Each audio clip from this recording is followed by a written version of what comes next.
risen, he's risen indeed. Alleluia. It's great to be with you, St. Stephen's Tamahere. Thanks, Archdeacon Sue, for the invitation to join in this virtual service. It's great, isn't it, how creative people are being about how to gather to offer thanksgiving and praise to God. There's something in us that compels us, even when we can't physically gather, to want to come together to worship God, to support each other and to acknowledge the communities that we are. I think gratitude is the heart of it, actually, the heart of worship.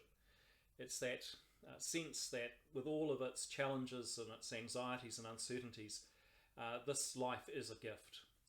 It's a thing of beauty, and the only response to a gift and to such beauty is to want to offer thanks to the giver.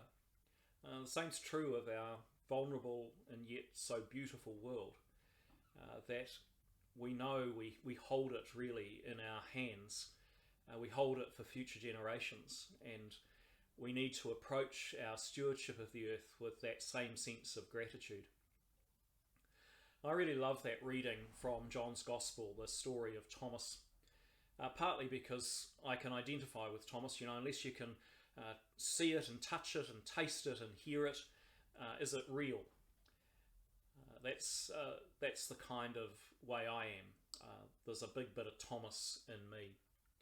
But the thing about really familiar readings is that you tend to just focus in on the familiar. So I tried to read it again with fresh eyes, and there were several things that I noticed. The first was the way Jesus greets the disciples.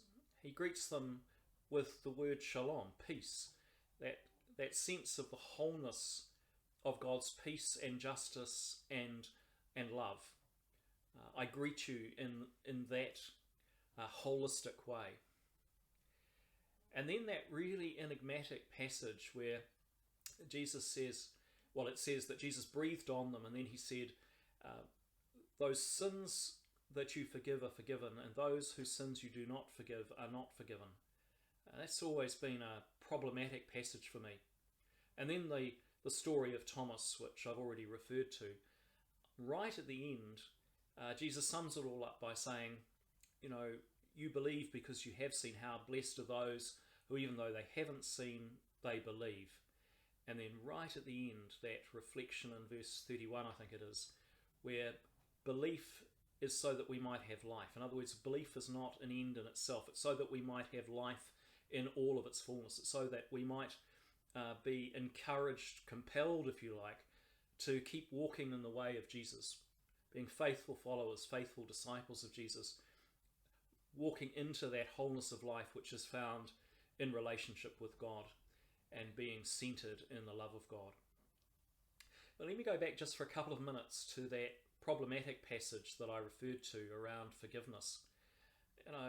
Only God can forgive. So how is it that I could be so determinative of someone else's forgiveness? But maybe that's the point. Maybe it is that we need to look back to the source of forgiveness and the gracious and unconditional way in which forgiveness is offered by God. Because I know myself to be the recipient of pure grace. I know myself to be the recipient of forgiveness. I know that in spite of my failure to live as God would have me live, to live into the way of Jesus, time and time again, God enables me to return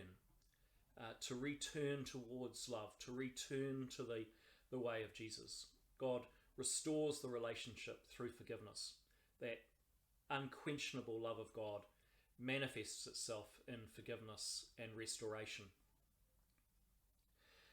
Now, I know that can be really hard, because that challenges me to ask whether or not there is anyone that I should not forgive.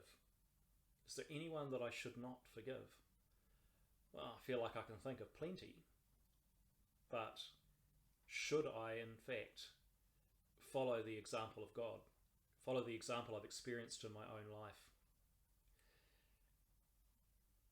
So, a prayer that I think brings this into really sharp focus, is a prayer that was reputedly found pinned to the garment of someone who had been executed in the gas chambers of a concentration camp, in a place where unspeakable and unimaginable things had been done by human beings to other human beings.